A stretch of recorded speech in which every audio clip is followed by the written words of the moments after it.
Good morning. आज मैं इसमें आपके जो मेलोनिक एस्टर है उसमें आगे की रिएक्शन करवा रहा हूँ, और मेलोनिक एस्टर में मैं आपके टॉपिक ले रहा हूँ टेट्रा कार्बोक्सिलिक अम्ल का निर्माण। बहुत इंपॉर्टेंट है ये अपने आप में कि टेट्रा कार्बोक्सिलिक अम्ल किस प्रकार से बनता है। दिखने में आपको ये लगेगा कि बहुत बड़े ये एक तरह से रिएक्शन है, लेकिन ये बहुत इजी फॉर्म में इसको यहाँ दर्शाया गया है। किस तरह से अब ये देखते हैं। जैसे हमने लिया, मान लो जैसे हमने ये लिया वही मेलोनिक एस्टर यानी CH2 और COOC2H5, इसी प्रकार से हमने लिया COOC2H5। इसकी हमने करवाई वही C2H5ONA के साथ, यानी किसकी करवाई, मेलोनिक एस्टर की हमने करवाई इसके साथ। तो हमें क्या मिला, मोनोसोडियम डेरिवेटिव यानी Na plus CH minus COOC2H5 COOC2H5, ये मोनोसोडियम डेरिवेटिव हमें मिल गया। अब इसी तरह से हमने एक और मेलोनिक एस्टर लिया वापस, और उसकी हमने करवा दी HVZ रिएक्शन। HVZ रिएक्शन क्या होती है, जो एसिड होते हैं उनमें अल्फा पोजीशन पर अगर हम रिएक्शन करवाते हैं ब्रोमीन से, तो अगर अल्फा पोजीशन पर हाइड्रोजन है तो वो रिप्लेस हो जाता है और अल्फा ब्रोमो एसिड का निर्माण होता है। यहाँ एस्टर है तो यहाँ पर भी इसी तरह से रिएक्शन हुई, BrCH, ये रहा मेलोनिक, ये वाला हो गया इसके अल्फा पोजीशन से, और ये वही एस्टर बन गया। यानी ये ब्रोमो डेरिवेटिव इसका बन गया, ये सोडियम डेरिवेटिव, ये ब्रोमो, सोडियम तो इससे बना और ये इससे। अब इन दोनों को हमने कंबाइन कर दिया तो ये हमारे पास क्या आ गया, इस प्रकार से बन गया CH COOC2H5 COOC2H5, फिर वापस से CH COOC2H5 और COOC2H5। क्लियर यहाँ तक। अब इसकी हमने फिर आगे रिएक्शन करवा दी, किसके साथ, इसकी हमने HVZ रिएक्शन करवाई, हेल-वोलार्ड-ज़ेलिंस्की रिएक्शन। इसमें क्या हो जाएगा, वापस से CH, अब ये Br यानी कि वापस हट गया, यहाँ पर ये Br हो गया COOC2H5 COOC2H5, ये इधर की तरफ, यहाँ पर भी Br COOC2H5 और COOC2H5। क्लियर यहाँ तक। ये पहले हमने करवाई एक मेलोनिक एस्टर की मोनोसोडियम डेरिवेटिव, दूसरे मेलोनिक एस्टर की HVZ रिएक्शन करवाई तो मोनोब्रोमियम यानी मोनोब्रोमो ये डेरिवेटिव बन गया। फिर इन दोनों की आपस में करवा दी तो ये आपस में कंबाइंड हो गए इस तरह से। फिर HVZ रिएक्शन करवाई तो दोनों में यहाँ Br आ गया।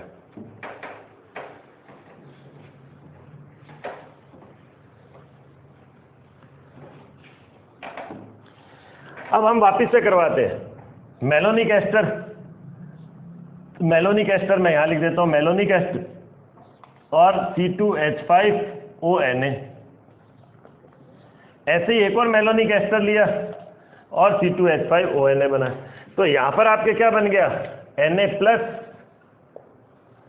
और CH minus COOC2H5 COOC2H5। Clear यहाँ तक। और इसी तरह से यहाँ पर भी बन गया Na प्लस CH माइनस और ये COOC2H5 और COOC2H5। क्लियर यहाँ तक। तो अब इसको मैं इसके साथ ले रहा हूँ, यानी जो हमने अभी ये बनाया था इसके साथ रिएक्शन करवा दी। कैसे करवाएंगे, तो मैं इसको यहाँ पर लिख देता हूँ।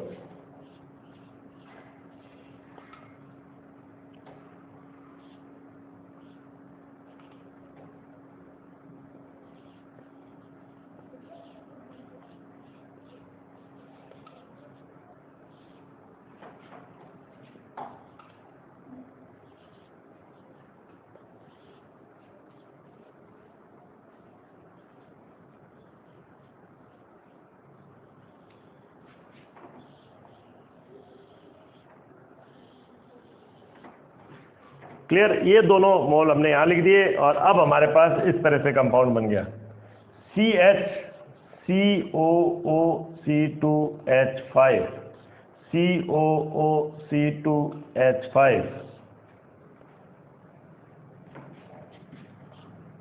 C यहाँ पर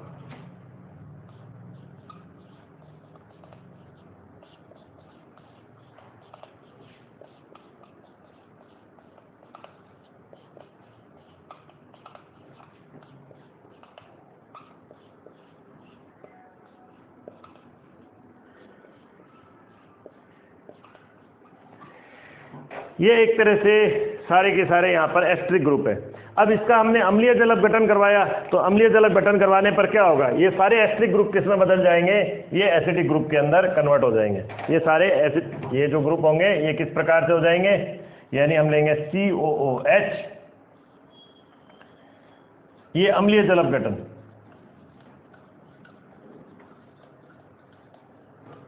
अम्लीय जल अपघटन।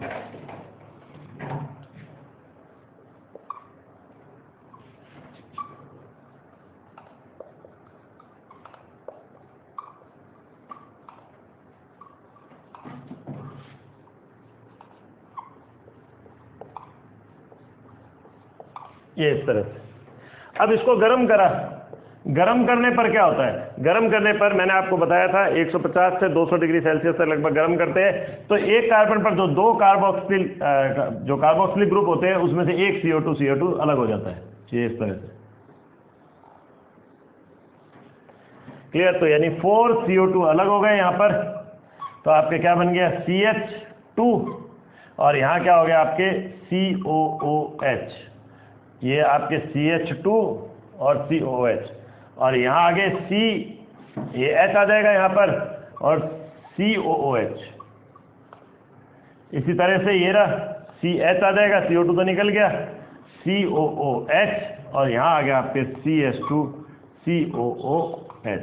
तो इस प्रकार से ये हमारे टेट्रा कार्बोक्सिलिक अम्ल का निर्माण हो गया।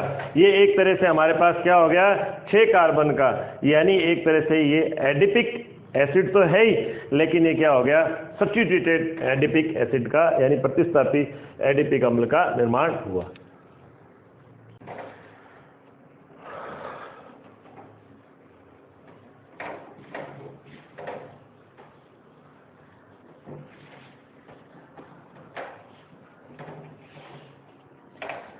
अब हम बनाएंगे आपके जो मेलोनिक एस्टर से चक्रीय यौगिक किस प्रकार से बनाए जाते हैं, यानी साइक्लिक कंपाउंड किस प्रकार से बनाए जाते हैं। तो साइक्लिक कंपाउंड बनाने के लिए हमको क्या करना होगा, वही वापस हमने लिया मेलोनिक एस्टर, यानी हम कौन सा ले रहे हैं अब की बार, चक्रीय यौगिक। अभी इससे पहले हमने लिया था क्या, टेट्रा कार्बोक्सिलिक अम्ल। तो अब मेलोनिक एस्टर से हम क्या करवाएंगे, वही वापस से हमने करवाई ये C2H5OH, यानी इसी की O- Na+, तो मोनोसोडियम डेरिवेटिव बन जाएगा। तो हमने इस तरह से ले लिया।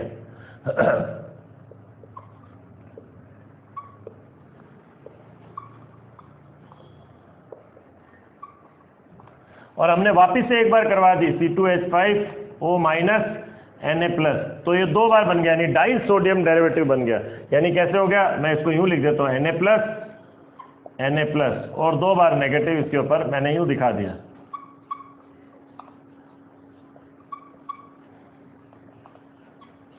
और अब इसकी रिएक्शन मैं किससे करवा रहा हूं, यही डाई हेलो कंपाउंड से, यानी CH2N, CH2, CH2X और X, और ये आपके क्या हो गया, NaX निकल गया, यहाँ 2NaX निकल गया।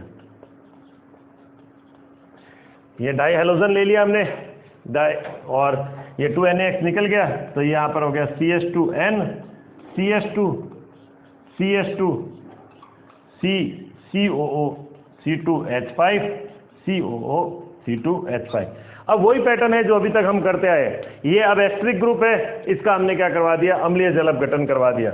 अम्लीय जल अपघटन करवाने पर क्या हो जाएगा, ये अब मैं स्टेप डायरेक्ट लिखता हूँ। अम्लीय जल अपघटन कराने पर क्या हो जाएगा, ये COOH में बदल जाएगा, ये भी COH में बदल जाएगा।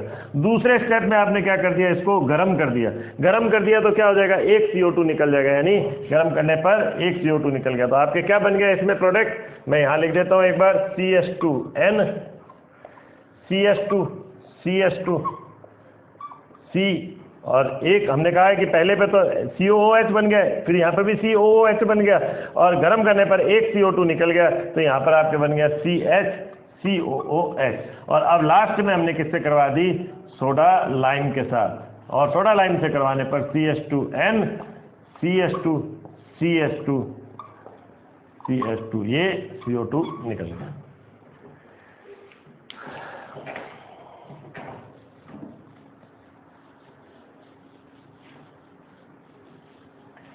अब फिर वापस से वही कि डिफरेंट तरह के प्रोडक्ट बनेंगे।